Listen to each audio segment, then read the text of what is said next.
Risk uncertainty और risk आमतौर पे इंटरचेंजेबली यूज होते हैं, लेकिन अनसर्टेनिटी ज़रा ज़्यादा रिस्क को कहते हैं, ठीक है। और जो रिस्क है वो आमतौर पे प्रोबेबिलिटी में या लाइकलीनेस में बताया जाता है कि इतनी परसेंटेज पे है किसी काम के होने की प्रोबेबिलिटी है और इतने परसेंटेज है ना होने की प्रोबेबिलिटी, ठीक है। रिस्क को हम अक्सर प्रोबेबिलिटी में या चांस ऑफ अकरेंस में ही मेजर किया जाता है, ठीक है। तो अब जो रिस्क हैं वो भी हम पढ़ चुके हैं पहले से कि दो टाइप्स के थे। पहले हमने इसको बिल्कुल जेनेरिक हमने इसको पढ़ा था कि दो टाइप के रिस्क होते हैं, एक सिस्टमेटिक होता है और एक अनसिस्टमेटिक होता है। अब सिस्टमेटिक रिस्क जो है, जिसको हम इंटरचेंजेबली मार्केट रिस्क खास तौर पे मैंने उसे अलग करके रखा हुआ है, लेकिन सिस्टमेटिक रिस्क आमतौर पे मार्केट रिस्क को हम इंटरचेंजेबली यूज करते हैं दोनों वर्ड्स को। सिस्टमेटिक रिस्क वो रिस्क होता है जो हालात की वजह से होता है, ठीक है, जिस पे हमारा कंट्रोल नहीं होता, वो सिस्टम की वजह से होता है। और सिस्टम पे हमारा इतना ज़्यादा कंट्रोल नहीं होता, ठीक है। वो ओवरऑल मैक्रो इन्वायरमेंट में होता है। तो जिस तरह इन्फ्लेशन हो गया, आपकी पॉलिटिकल इंस्टेबिलिटी हो गई, इकोनॉमिक रिसेशन हो गया, ये सब वो हालात हैं जिनका हम कुछ नहीं कर सकते, लेकिन हमारे बिजनेस पे इसका इफेक्ट ज़रूर होता है, हमारे ऊपर इनका इफेक्ट ज़रूर होता है, ठीक है। तो ये हमारे होते हैं जनाब सिस्टमेटिक रिस्क का ओवरव्यू था। अच्छा, अब थोड़ा सा हम आगे बात कर लें इसकी टाइप्स के बारे में कि मार्केट रिस्क, ठीक है, वो भी यही है आपका कि जो ओवरऑल मार्केट की जो कंडीशंस है अनसर्टेनिटी की, आमतौर पे सिस्टमैटिक रिस्क और मार्केट रिस्क को इंटरचेंजेबल ही यूज करते हैं। जो इसकी जो सही वाली टाइप्स जहाँ से स्टार्ट होती है ना, वो इंटरेस्ट रेट रिस्क से स्टार्ट होती है। इंटरेस्ट रेट रिस्क जो है वो बहरहाल बहुत ज़्यादा इम्पैक्ट क्रिएट करता है आपकी इकोनॉमी के ऊपर भी ओवरऑल, और आपकी पूरी इकोनॉमी के रिस्क लेवल के ऊपर भी। इंटरेस्ट रेट रिस्क जो है वो आपको पता है कि इंटरेस्ट रेट आमतौर पे कौन मॉनिटर करता है? वो करती है आपकी मॉनेटरी पॉलिसी। मॉनेटरी पॉलिसी जो कि गवर्नमेंट बैंक्स देते होते हैं, ठीक है। स्टेट बैंक ऑफ पाकिस्तान उसको मॉनिटर करता है। सेंट्रल बैंक जो है वो पाकिस्तान में state of bank of Pakistan है, और बाकी सारे कमर्शियल बैंक्स हैं। स्टेट बैंक ऑफ पाकिस्तान जो है वो इंटरेस्ट रेट को मॉनिटर करता है। जब इन्फ्लेशन ज़्यादा होती है तो क्या होता है कि इंटरेस्ट रेट को बढ़ा देता है, और जब इन्फ्लेशन कम होती है तो इंटरेस्ट रेट को कम कर देता है, ठीक है। मॉनेटरी पॉलिसी में ये भी एक टूल होता है इन्फ्लेशन को कंट्रोल करने का, कि जब आपकी लोगों के हाथ में पैसा ज़्यादा होता है तो मजीद पैसा वो ना लोन के तौर पे लें तो इंटरेस्ट रेट को बढ़ा दिया जाता है। ऑन दी अदर हैंड कि जब मार्केट में पैसा कम होता है लोगों के हाथ में, तो इस चीज़ को इंकरेज करने के लिए कि पैसा लोग और ज़्यादा लोन्स की फॉर्म में लें, तो फिर इंटरेस्ट रेट कम कर दिया जाता है ताकि लोग ज़्यादा लोन ले सकें। इंटरेस्ट रेट रिस्क का क्या होता है इम्पैक्ट? इंटरेस्ट रेट रिस्क का ये इम्पैक्ट होता है कि अगर जब आप इंटरेस्ट रेट को बढ़ा देते हैं ना, तो इसका मतलब है कि लोन आपको महंगा मिलना शुरू हो गया। लोन महंगा मिलना शुरू हो गया है तो लोग फिर जो है वो या तो बोरो नहीं करते, या अगर बोरो करते भी हैं तो उनको इन्वेस्टमेंट की अपॉर्चुनिटी उस हिसाब से नहीं मिलती, उनको इन्वेस्टमेंट में लॉसेज ही नजर आ रहे होते हैं, ठीक है। क्योंकि इतना रिटर्न बोरो करने के बाद आपने कहीं इन्वेस्ट करना है तो इतना रिटर्न नहीं मिल रहा आपको जितना आपको इसका उसके ऊपर इंटरेस्ट पे करना पड़ रहा है, ठीक है। तो ये होता है जी आपका interest rate risk. Interest rate risk से भी फर्क पड़ता है, आपकी सिस्टमेटिक रिस्क से भी की एक टाइप होती है। परचेजिंग पावर रिस्क क्या होती है, जो आजकल हमारी बहुत कम हो गई है। क्यों? जब पैसा डिवैल्यू होता है, आपका इन्फ्लेशन ज़्यादा होती है, तो आपके जो पैसे हैं वो बड़े बड़े ही कम हो जाते हैं। टाइम वैल्यू ऑफ मनी से भी होता है ऐसे, पैसे बड़े बड़े ही कम हो जाते हैं, और आपकी जो परचेजिंग पावर है वो कम हो जाती है। पॉलिटिकल रिस्क यही है, जैसे अभी हम एक एग्जांपल देख रहे हैं कि कोई भी हालात ऐसे होते हैं जिसकी वजह से आपकी जो नॉर्मल रूटीन लाइफ और एक्टिविटी है वो ऑब्स्ट्रक्ट हो जाती है, ठीक है, सैबोटाज हो जाती है। तो वो पॉलिटिकल रिस्क की वजह से होता है ऐसे। और पॉलिटिकल रिस्क इटसेल्फ हमारे कंट्रोल में नहीं होता, सिस्टमेटिक रिस्क का पार्ट होता है। नेचुरल रिस्क, जिसको हम इन्वायरमेंटल रिस्क भी बोल सकते हैं, खुदा ना खास्ता कोई अनफोर्सीन कैलेमिटी आ जाती है, कोई कोई ऐसा वाक्य हो जाता है, कोई अर्थक्वेक या इस तरह की चीज जिसकी वजह से आपके ऑपरेशन सफर करते हैं, ठीक है, तो वो भी एक रिस्क है, सिस्टमेटिक रिस्क का ही हिस्सा है। इंटरनेशनल रिस्क ये है कि जैसे हमने लास्ट क्लास में ये पढ़ा था ग्लोबल क्यूज के नाम से, ठीक है, ये उसी की ही तरह की एक चीज है। इंटरनेशनल रिस्क उसमें होता ये है कि चूंकि इकोनॉमीज अब इंटरडिपेंडेंट है एक दूसरे पे, जैसे चाइना है वो पूरी दुनिया को एक्सपोर्ट करता है, ठीक है। और बैंकिंग सेक्टर की अगर आप बात करें तो जो सुपर पावर्स हैं उनके पास फिर जो जैसे वर्ल्ड बैंक है, ठीक है, या और इस तरह के बड़े बड़े बैंक्स हैं, ठीक है, उनमें अगर कोई डिजास्टर आता है, कोई प्रॉब्लम आता है, तो वो सब के सब जगहों पे इफेक्ट करता है, फिर नेगेटिवली इफेक्ट करता है। तो ये जो है ना, इंटरनेशनल रिस्क में ये होता है कि एक जगह पे अगर कोई प्रॉब्लम हुई है तो पूरी दुनिया में प्रॉब्लम होती है। जैसे आपने देखा कि अभी वॉर चल रही थी यूक्रेन और रशिया की, तो उसकी वजह से पूरी दुनिया में जो है वो प्रॉब्लम्स आई थी, ट्रेड की प्रॉब्लम्स भी आ रही थी, ऑयल प्राइसेस की प्रॉब्लम्स भी आ रही थी। तो उस जब आपकी खास तौर पे एनर्जी की चीज़ें, जो मैंने आपको क्लास में भी बताया था कि जब एनर्जी की चीज़ें आपकी उनकी प्राइस फ्लक्चुएट होती है ना, तो फिर पूरी की पूरी इकोनॉमी की प्राइस फ्लक्चुएट होती है। इसकी एक और एग्जांपल मैं आपको बता दूं कि फर्ज करें कि अगर दो मुल्कों की आपस में जंग हुई है, दोनों एक्सपोर्टर थे, ऑयल एक्सपोर्टर थे, पेट्रोलियम एक्सपोर्टर थे, तो पेट्रोलियम क्या है, एनर्जी सेक्टर है ना। तो अब पेट्रोल की प्राइसेस इसका मतलब बढ़ जाएंगी बहुत ज़्यादा। क्यों बढ़ जाएंगी? क्योंकि वहाँ पे उनकी उनकी सप्लाई वो मुल्क कम कर पा रहे होंगे और लोग दुनिया में उसकी डिमांड ज़्यादा होगी, तो उसकी प्राइसेस बहुत ज़्यादा बढ़ जाएंगी। जब प्राइस बढ़ेगी तो क्या होगा, ऑयल पेट्रोलियम हर चीज में यूज होता है आपका, ठीक है। ट्रांसपोर्टेशन में भी आपकी की वजह से भी प्राइसेस बढ़ना शुरू हो जाएंगी। उसके अलावा जो प्रोड्यूसर है उसकी मशीनरी में भी जो ऑयल कंजम्पशन है उसकी भी प्राइस पूरी बढ़ना शुरू हो जाएगी। तो बहुत सारी तरह से इफेक्ट आना शुरू हो जाएंगे और आपकी पूरी इकोनॉमी का बेड़ा गर्क होना शुरू हो जाएगा। तो इंटरनेशनल रिस्क आपकी आपको समझ आ गई होगी कि एक दूसरे पे डिपेंडेंट है इकोनॉमीज। कोई मुल्क, कोई दुनिया के हालात खराब होते हैं तो जिस तरह कोविड 19 आया था तो क्या हुआ था, पूरी दुनिया में कॉमोडिटी सुपर साइकिल आ गया था ना। कॉमोडिटी सुपर साइकिल ये होता है कि increasing exorbitant increase in price levels, बहुत तेजी से प्राइस लेवल्स बढ़ते जा रहे थे, बढ़ते जा रहे थे, बढ़ते जा रहे थे। क्यों बढ़ रहे थे? क्योंकि जो डिमांड है वो बहुत ज्यादा थी, लोगों की उतनी थी, मतलब ज्यादा नहीं थी, उतनी ही थी, लेकिन सप्लाई कम हो गई थी बहुत ज्यादा, ठीक है, क्योंकि प्रोडक्शन भी कम हो गई थी, लोग घरों से बाहर नहीं निकल रहे थे, चीजें फ्रीज हुई हुई थी, सीज हुए हुए थे प्रोसेसेस। अनसिस्टमैटिक रिस्क की बात करते हैं हम। It is also known as specific risk and affect a specific company और इंडस्ट्री। अनसिस्टमैटिक रिस्क वो रिस्क होता है जो हमारे हाथ में होता है, जो सिस्टम की वजह से नहीं होता, वो हमारी वजह से होता है।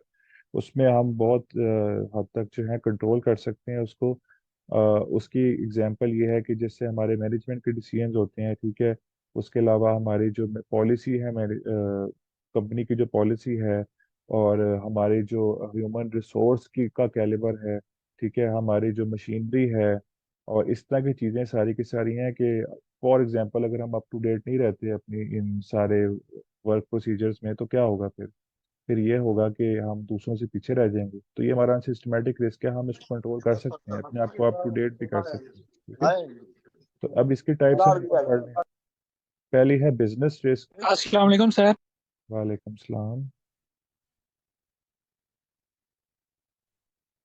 पहली है जी आपकी business risk. It is the risk associated with the operations of the specific company. जो बिजनेस के ऑपरेशंस हैं आपके, ये उससे लिंक है आपका, ठीक है। It can be caused by various factors such as changes in consumer preferences, technological advancement, competition etcetera. Business में क्या होता है, बिजनेस में आपको मुसलसल इनोवेशन करनी पड़ती है, चेंज होना पड़ता है, और चेंज भी आपको रेकलेसली नहीं होना पड़ता, अकॉर्डिंग टू डिमांड होना पड़ता है, according to changes, changing in trends होना पड़ता है। कि आपने देखना पड़ता है आपको कि लोग क्या आपसे चाह रहे हैं, ठीक है, वो आपकी प्रोडक्ट्स में से क्या उस सेटिस्फेक्शन किस तरह से परसीव करते हैं। तो आपको उसके मुताबिक ही चेंज होना पड़ता है, इनोवेट करना पड़ता है। अगर आप नहीं कर पाते, नहीं हो पाते, है तो वो आपके इख्तियार में ही, आप अच्छी तरीके से नहीं हो पाए तो क्या है, फिर वो रिस्क है, आपके हाथ से कस्टमर चला जाएगा, आपके राइवल्स के पास चला जाएगा, आपके कंपटीटर्स के पास चला जाएगा, ठीक है। इसके अलावा टेक्नोलॉजिकल एडवांसमेंट्स हैं, कंपटीशन है, ये सारा कुछ भी हमारे इख्तियार में होता है कि हम अपने कंपटीशन में जितने भी लोग हैं उनके ऊपर कैसे कंपिटिटिव एडवांटेज ले सकते हैं। कंपिटिटिव एडवांटेज हम कहते हैं काबिलियत के लिहाज से फोकियत, कंपिटिटिव एडवांटेज, ठीक है, उन पे हम कैसे एडवांटेज ले सकते हैं। टेक्नोलॉजिकल एडवांसमेंट्स का मतलब ये है कि latest up to date machinery आप लें, जिसकी वजह से ये है कि आपकी प्रोडक्शन ज़्यादा हो सके और आपकी एफर्ट्स कम हो सकें। जैसे अब टेक्नोलॉजी का मतलब ही आसानी होता है ना, जैसे जैसे उसमें एडवांसमेंट होती है तो आपकी इनपुट कम होती रहती है, आउटपुट ज़्यादा होती रहती है। For example the a company that manufactures typewriters may face business risk due to the emergence of computers and digital technology. अब टाइपराइटर्स का तो दौर खत्म हो चुका है, तो ऑब्सोलेसेंस में जा चुके हैं, ऑब्सोलीट हो चुके हैं, ऑब्सोलीट हो गए हैं अब तो। बहुत ही कम होते हैं या फिर होते ही नहीं। ठीक है, तो ये जो है किसकी वजह से इनको बिजनेस रिस्क हुआ है? क्योंकि टेक्नोलॉजी इनहेंस हो चुकी है, अब कंप्यूटर पे यूज सब लैपटॉप पे ही करते हैं, सब इवन फोन्स पे भी करते हैं। टाइपिंग तो फोन्स पे भी वर्ड की फाइल बन जाती है, इतना अब एडवांस हो चुका है। फाइनेंशियल रिस्क क्या होता है? It is the risk associated with companies financial structure. ठीक है, फाइनेंशियल स्ट्रक्चर भी कंपनी के अपने हाथ में होता है। ठीक है, और उससे जो एसोसिएटेड रिस्क होता है वो क्या होता है? वो फाइनेंशियल रिस्क होता है। फाइनेंशियल स्ट्रक्चर में क्या चीजें होती हैं? डेट होता है आपका, इक्विटी होता है, और यही दो मेन चीजें होती हैं आपकी। उनका ऑप्टिमम स्ट्रक्चर आपने बनाना होता है। तीसरी चीज भी होती है आपकी, वो भी कैपिटल ही होता है आपका। जो रिटेन्ड अर्निंग्स है, ये तीन चीजें आपकी होती हैं एक फाइनेंशियल स्ट्रक्चर के ऊपर अंदर। तो कंपनी आपकी जिस लिहाज से उसको ऑप्टिमाइज करती है, तो वो उसके हाथ में होता है कि किस तरह से वो उसको बेस्ट पॉसिबल यूज करके मैक्सिमम प्रॉफिट्स ले सकती है। ठीक है, तो ये भी फाइनेंशियल रिस्क है। अगर अच्छे तरीके से नहीं कर रही है, बहुत फॉर एग्जांपल बहुत ज़्यादा डेट पे चली गई है, डेट्स बहुत ज़्यादा ले ली हैं, तो फिर क्या होगा? फिर कंपनी आपकी रिस्क में आ जाएगी। रिस्क में आएगी तो किसी वक्त भी डिफॉल्ट कर सकती है, किसी वक्त भी वो कोलैप्स कर सकती है। तो फाइनेंशियल रिस्क है उसमें। ठीक है, और अगर उसके on the flip side of coin, अगर आप इसको इस तरह देखो कि बहुत ज़्यादा इक्विटी इस्तेमाल करना शुरू कर देते हैं, फिर क्या होगा? फिर यह होगा कि आपको वो महंगी पड़ेगी बहुत ज़्यादा। अगर आप हाई प्रॉफिट्स ले रहे हैं तो आपको इक्विटी के हिसाब से, कि जितनी ओनरशिप लोगों के पास है ना, उनकी प्रोपोर्शन के हिसाब से उनको पैसे देने पड़ते हैं फिर। तो फाइनेंशियल रिस्क यहाँ पे भी ज़्यादा है कि आपको वहाँ से भी प्रॉफिट्स कम होंगे फिर। तो या आपने किसी तरह से इसको मेंटेन करना होता है। अब थोड़ा सा इसकी एग्जांपल भी देख ले। For example, a company that has a high level of debt and operates in industry that is highly cyclical में face financial risk during a recession. अब ये वो बात कर रहा है कि ऐसी कंपनी जिसका डेट का लेवल बहुत ज्यादा होगा, ठीक है, तो वो किसी ऐसी इंडस्ट्री में है जो साइक्लिकल इंडस्ट्री है। साइक्लिकल इंडस्ट्री में पढ़ा था ना। साइक्लिकल इंडस्ट्री वो होती है कि जो लग्जरी से डील करती है, आपकी लग्जूरियस आइटम से डील करती है।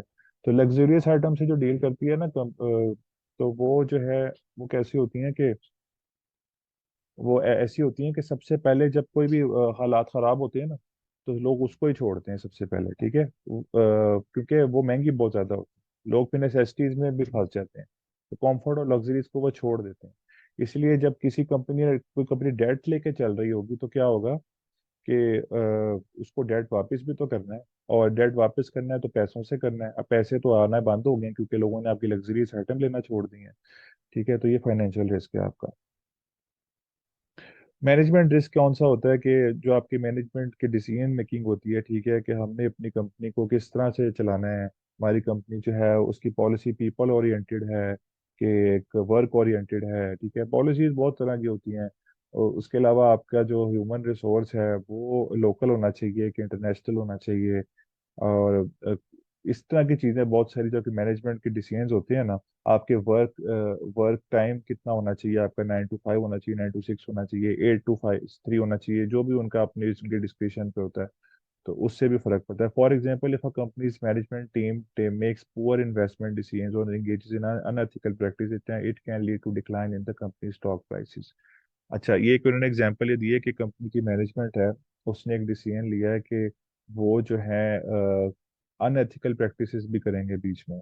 अनएथिकल प्रैक्टिसेस का मतलब ये है कि आप किसी ऐसी जगहों को भी फरोग देना शुरू कर दें, ऐसी चीज़ों को भी फरोग देना शुरू कर दें जो माशरे में जिसकी एक्सेप्टेंस नहीं है। फॉर एग्जाम्पल, आप गैम्बलिंग बना लें, या फिर इस तरह की कोई गैम्बलिंग बार वगैरह बना लें जिसको लोग यहाँ पे एक्सेप्ट ना करते हो, पसंद ना करते हो, तो फिर क्या होगा कि लोग आपकी कंपनी में इन्वेस्ट करना छोड़ देंगे, कम कर देंगे। तो जब कम कर देंगे तो क्या होगा? फिर स्टॉक की प्राइस गिरना शुरू हो जाएगी।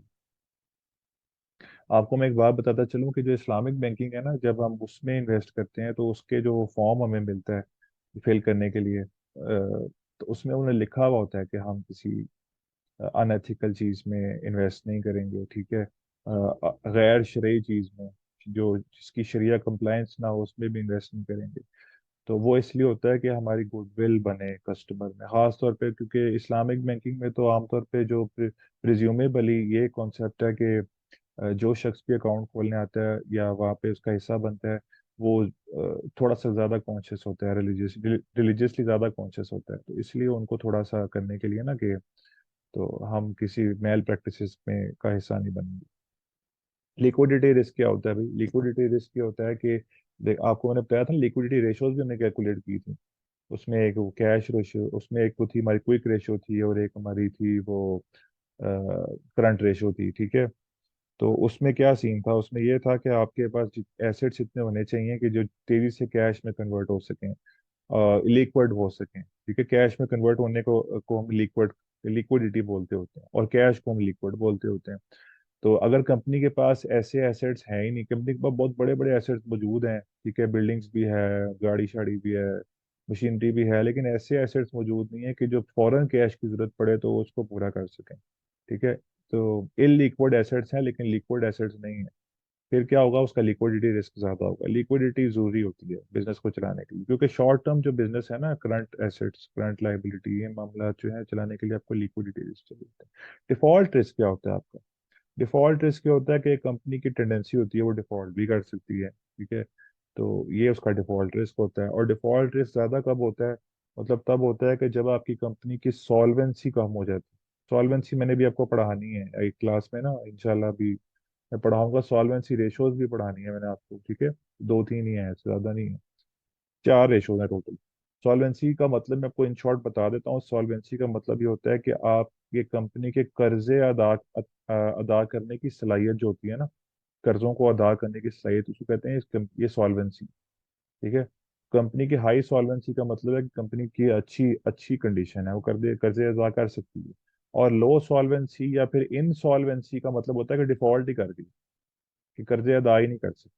जैसे हमारे थर्ड वर्ल्ड कंट्रीज के बारे में कहा जाता है ना कि बहुत सी कंट्रीज टेक्निकली डिफॉल्ट हो गई नहीं, यानी इनसॉल्वेंट हो गई है, मतलब ये कि वो कर्जे अदा नहीं कर सकती, सिर्फ अपने आप को जो है वो डिक्लेयर नहीं कर रही हैं, ठीक है। अपने आप को डिक्लेयर नहीं वो करती कि हम हो चुके हैं डिफॉल्ट। क्यों? क्योंकि उसके बाद उन पर सैंक्शंस लग जाएंगी, फिर बड़े बड़े और मसले होंगे। इवन उनकी जो सॉवरेनिटी है कंट्री की, वो भी फिर कॉम्प्रोमाइज हो सकती है।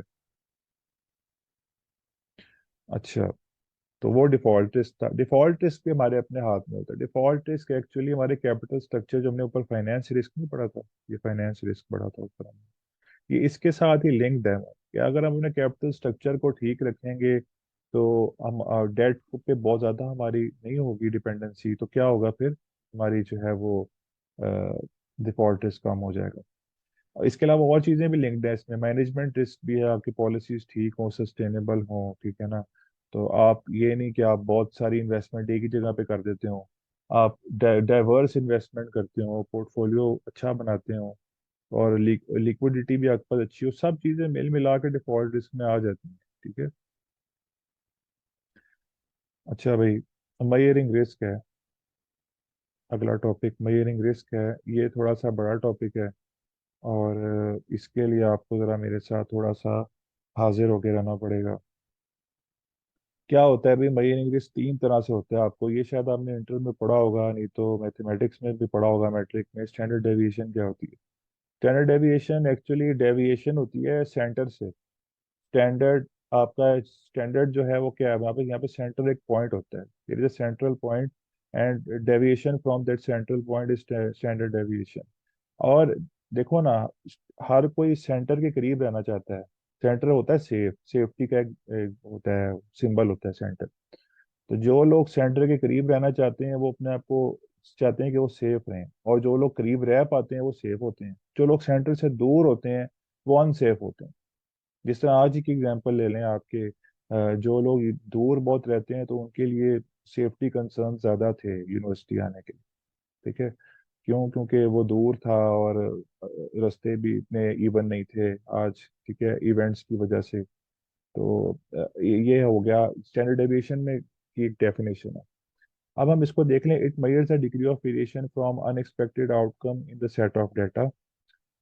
The higher the standard deviation the higher the risk. Higher का मतलब ये है कि आप सेंटर से बहुत दूर हैं। Standard deviation measures the deviation of returns from the expected return of an investment.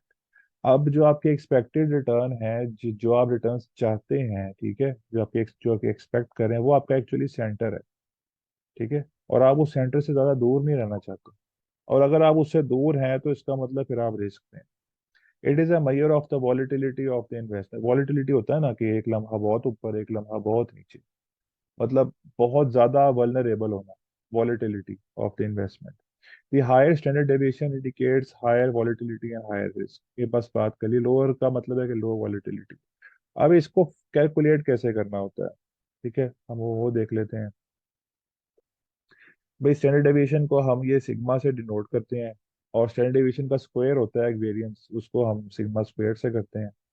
अब हमें इसको देख लेना है, इसके फार्मूला को। इसका फार्मूला बड़ा आसान है, इसको मतलब स्टेप वाइज देखते हैं आराम से, स्टेप वाइज इसको देखते हैं। एक मिनट में देख लूँ कि आपकी इस रिकॉर्डिंग में टाइम कितना है।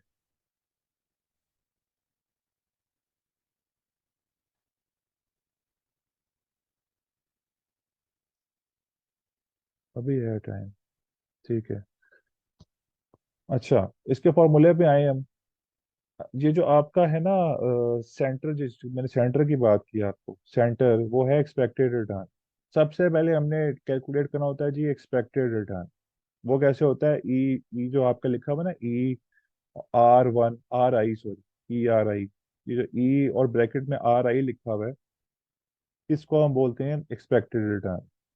ठीक है, ये आपका होता है सेंटर। हमें इससे दूर नहीं रहना रहना होता। अगर हम इससे दूर जितना ज्यादा होंगे ना, तो उतना हमारा रिस्क बढ़ता रहेगा, according to standard deviation. P आपकी प्रोबेबिलिटी है, और आर आपका क्या है, return from stock in period R. ठीक है, आई का मतलब है कि पीरियड कोई भी एक पीरियड है, 1 ईयर या 2, जो भी पीरियड है आपका। ठीक है, सबसे पहले हमने ई ऑफ आर कैलकुलेट करना होता है एक्सपेक्टेड रिटर्न। वो कैसे कैलकुलेट होता है, एक्सपेक्टेड रिटर्न कैलकुलेट होता है जनाब, आपका आर को मल्टीप्लाई करते हैं हम पी के साथ। ठीक है, आर को हम पी से मल्टीप्लाई करते हैं तो हमारा पी ऑफ आर कैलकुलेट होता है। मैं आपको कर दिखाता हूँ अभी किस तरह से होगा नीचे। ये देखें, इस टेबल में देखें, सोल्यूशन में। अब इस टेबल में है क्या, मैं आपको बता दूं। इस टेबल में एक्चुअली दो सिक्योरिटीज के बारे में बात करनी है हमने, सिक्योरिटी ए और सिक्योरिटी बी। वो हमसे मांग क्या रहा है, वो हमसे मांग ये रहा है कि इन दोनों सिक्योरिटीज में से आप कैलकुलेट करके बताएं through standard deviation which of the security is less risk according to this indicator standard deviation. तो वो हमने देखना है। वो हम स्टेप बाय स्टेप देख लेते हैं। पहले हम सिक्योरिटी ए के ऊपर आते हैं। सिक्योरिटी ए, दोनों टेबल साथ साथ ही देखते हैं। सिक्योरिटी ए में हम देखें जी, सबसे पहले हमने एक्सपेक्टेशन ऑफ आर कैलकुलेट करनी है। वो हम कैसे करेंगे, हम करेंगे आर को पी से मल्टीप्लाई करेंगे। ठीक है, आर को पी से मल्टीप्लाई करेंगे। आर एक्चुअली क्या है, आर हमारे हैं पॉसिबल रिटर्न्स। एक एक हमारी सिक्योरिटी है, उसके नीचे पॉसिबल रिटर्न्स लिखे हुए हैं 15, 17, 19, 20, 15, 17, 19, 20। वो, और इन सब रिटर्न्स की प्रोबेबिलिटी लिखी हुई है कि 15 रिटर्न मिलने की प्रोबेबिलिटी है 0.5, 17 रिटर्न मिलने की प्रोबेबिलिटी है 0.2, 19 का रिटर्न मिलने की प्रोबेबिलिटी है 0.1, 20 का रिटर्न मिलने की प्रोबेबिलिटी है 0.2। अब देखो प्रोबेबिलिटी को, तब हम जब हम सम अप करते हैं तो हमारा टोटल आंसर 1 ही आता है, प्रोबेबिलिटी 1, 100%। ठीक है ना, 1। तो अब इन सब की जो रिटर्न है ना, उनकी चांसेस लिखे हैं आगे। ठीक है, आर और पी। अच्छा, एक्सपेक्टेशन ऑफ आर जो है वो कैसे कैलकुलेट होगी, हमने हर पी को, हर आर को हर उसके कॉरिस्पॉन्डिंग पी से मल्टीप्लाई। जैसे 15 है तो उसको 0.5 से मल्टीप्लाई किया, 7.5 आ गया। 17 को मल्टीप्लाई किया 0.2 से, 3.4 आ गया। इस तरह सबको कर लिया, सबको कर लिया, उनको सम अप कर लिया, सम अप किया तो आपका बना जनाब 16.8। 16.8 सम किया हमने टोटल को, तो हमारा एक्सपेक्टेशन ऑफ आर बना। ठीक है, अब आपने याद रखना है एक्सपेक्टेशन ऑफ आर जो है वो आर को मल्टीप्लाई करना है हमने पी से, और सब को सम करना है, और फिर आपका जो समेशन वो होगा ना उसका पूरा एक्सपेक्टेशन ऑफ आर, वो आपका एक्सपेक्टेशन ऑफ आर होगा, जो यहाँ पे 16.8 है। उसके बाद आपने क्या करना है, आपने जनाब डेविएशंस निकाल लेनी। हर रिटर्न में से आपने एक्सपेक्टेशन ऑफ आर निकालना है, हर रिटर्न में से। फॉर एग्जाम्पल, पहला आपका जो क्या है, पहला आपका रिटर्न क्या है, 15 है। 15 में से आपने सिक्स एक्सपेक्टेशन को माइनस करना है, एक्सपेक्टेशन ऑफ आर को।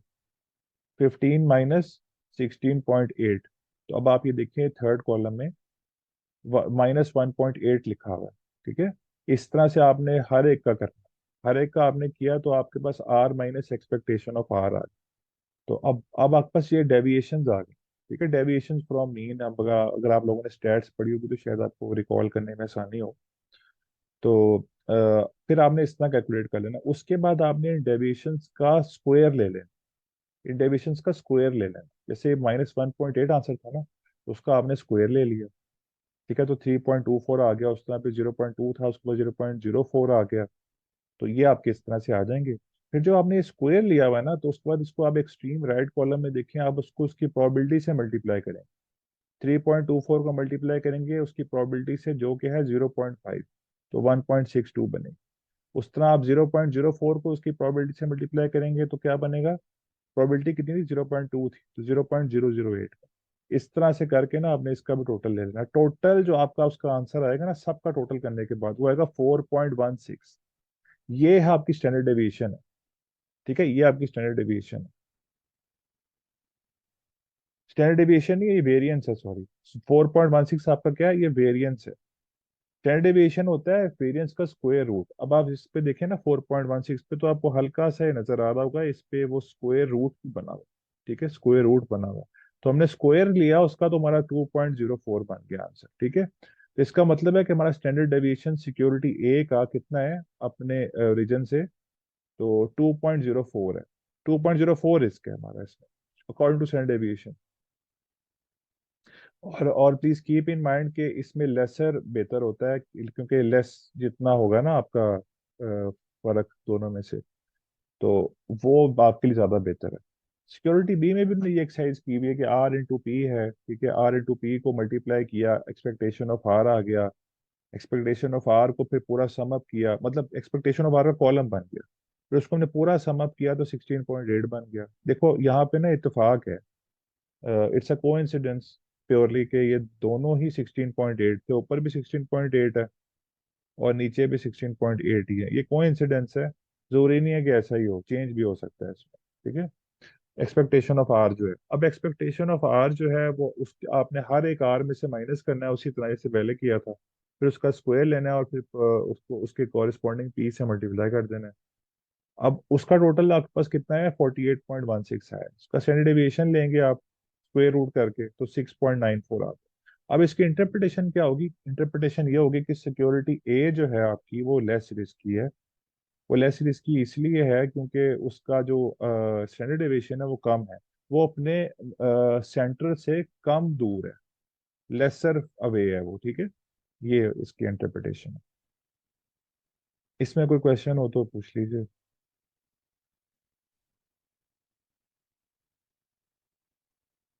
अच्छा, बाकी मैं इसकी रिकॉर्डिंग को भी अपलोड कर दूंगा जिन लोगों को आवाज़ नहीं आ रही है प्रॉपरली, तो ताकि वो भी इसको देख सकें, कर सकें। ठीक है, सिक्योरिटी एनालिसिस वो भी हमने कर लिया। अच्छा, कोवेरियंस अब देखते हैं कि कोवेरियंस क्या होता है। अब कोवेरियंस की बात करनी, कोवेरियंस में ये होता है कि आपके जो दो वेरिएबल्स हैं, दो वेरिएबल्स की बात करने लगा हूँ। वेरिएबल्स यहाँ पे सिक्योरिटीज की बात करूंगा मैं। ठीक है, दो सिक्योरिटीज हैं आपकी, तो वो दोनों एक ही तरफ मूव करती हैं कि ऑपोजिट मूव करती हैं? फॉर एग्जांपल, दोनों प्राइस अगर बड़ी है तो दोनों की एक ही तरह बढ़ रही है, या कम कम बढ़ रही है? एक की ज्यादा बढ़ रही है, एक की कम बढ़ रही है, या ऑपोजिट है एक दूसरे के, कि एक की प्राइस बढ़ रही है तो दूसरे की कम बढ़ रही है? ठीक है, इसको हम बोलते हैं कोवेरियंस। कोवेरियंस का मतलब होता है कि एक तरफ मूव करना, एक जैसा, एक ही तरफ डायरेक्शन में चलना, एक जैसा चलना। दो लोग जब बिल्कुल एक ही तरह चल रहे हो ना, तो उसका मतलब होता है उनकी कोवेरियंस उनका बहुत हाई है।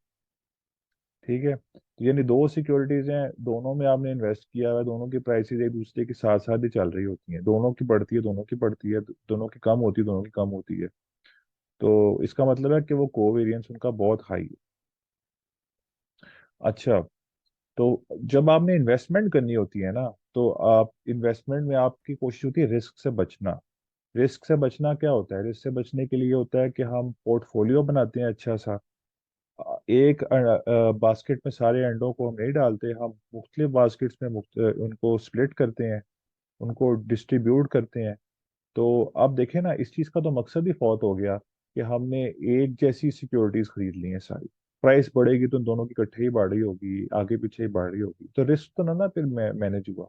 कम होगी, दोनों की कम हो जाएगी, फिर तो आप एक ही ले लेते, आपको दो लेने की क्या जरूरत है, आप एक ही सिक्योरिटी ले लेते।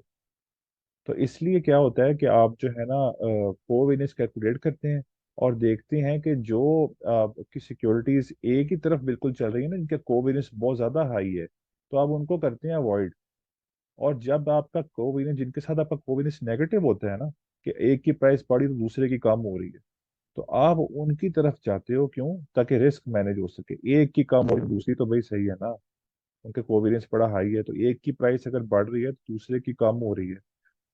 अगर एक की आपकी प्राइस कम हो रही है, आप परेशान है, तो आपको ये सुकून होगा कि मेरे पास एक और सिक्योरिटी भी मौजूद है जिसकी प्राइस बढ़ेगी, नेगेटिव कोवेरियंस वाली मेरे पास है। तो रिस्क को मैनेज करने के लिए आपको कोवेरियंस कैलकुलेट करना पड़ता है और देखना पड़ता है कि जो नेगेटिव है कोवेरियंस वाली, वो रिकमेंडेड है कि आप उसको अपने पोर्टफोलियो का हिस्सा बनाएं। A positive covariance indicate that two variables, a stock and market, two stock are moving in the same direction. Covariance measures the total variation of two variables from the expected values. अच्छा भाई, ये हमने discuss कर लिया, इसको हम देख लेते हैं अभी नीचे इसके साथ, इसके सोल्यूशन के साथ देख लेते हैं। ठीक है, कोवेरियंस का ये आपका फॉर्मूला है। Risk and volatility can be reduced in portfolio by pairing two stocks that have a negative covariance। तो वही वाली बात होगी कि तो वॉलेटिलिटी को हम कम कर सकते हैं जब हम नेगेटिव कोरिलेटेड सिक्योरिटीज को अपने पोर्टफोलियो का पार्ट बनाएंगे। कोवेरियंस एक्स और वाई, अगर दो वेरिएबल्स आपके पास मौजूद हैं, तो उनका कोवेरियंस ऐसे कैलकुलेट करते हैं हम कि एक्सपेक्टेशन हम कैलकुलेट कर लेते हैं सिग्मा। सिग्मा कैलकुलेट करते हैं हम एक्स माइनस एक्स बार और वाई माइनस वाई बार। अब एक्स क्या चीज है? एक्स एक सिक्योरिटी है। वाई क्या चीज है? वाई एक सिक्योरिटी है। एक्स बार क्या है? एक्स बार है जो एक्स का मीन है, एवरेज मीन है उसका। वाई क्या है? वाई वाई वाई बार क्या है? वाई बार वाई का मीन है, एवरेज है उसकी, डिवाइडेड बाय एन। उसको हम यहाँ देख लेते हैं नीचे इसके साथ ही टेबल के साथ। Find the covariance between two sets of returns given for two securities. Security X है और सिक्योरिटी वाई है, दो सिक्योरिटीज हैं आपके पास, आपने जी उनका कोवेरियंस निकाला। कोवेरियंस निकालने का तरीका ये है कि सिक्योरिटी एक्स है, ठीक है, तो आपने पहले उसका मीन निकाल लेना है। मीन कैसे निकलेगा उसका, सिक्योरिटी का? ऐसे निकलेगा कि समेशन उसका करेंगे हम, सम कर लेंगे, divided by number of values का। सिक्योरिटी एक्स में आप मेरे साथ साथ कैलकुलेट कीजिएगा, हम जुबानी भी कर सकते हैं इसको, इतना मुश्किल नहीं है। कि 2 + 4 है आपका 6, +5 आपका 11 हो जाएगा, 11 + 9 कितना है आपका? ठीक है, 8 कितना है वो आपका है 19, और फिर 10 29। तो कितनी वैल्यूज आपकी? 5 आई।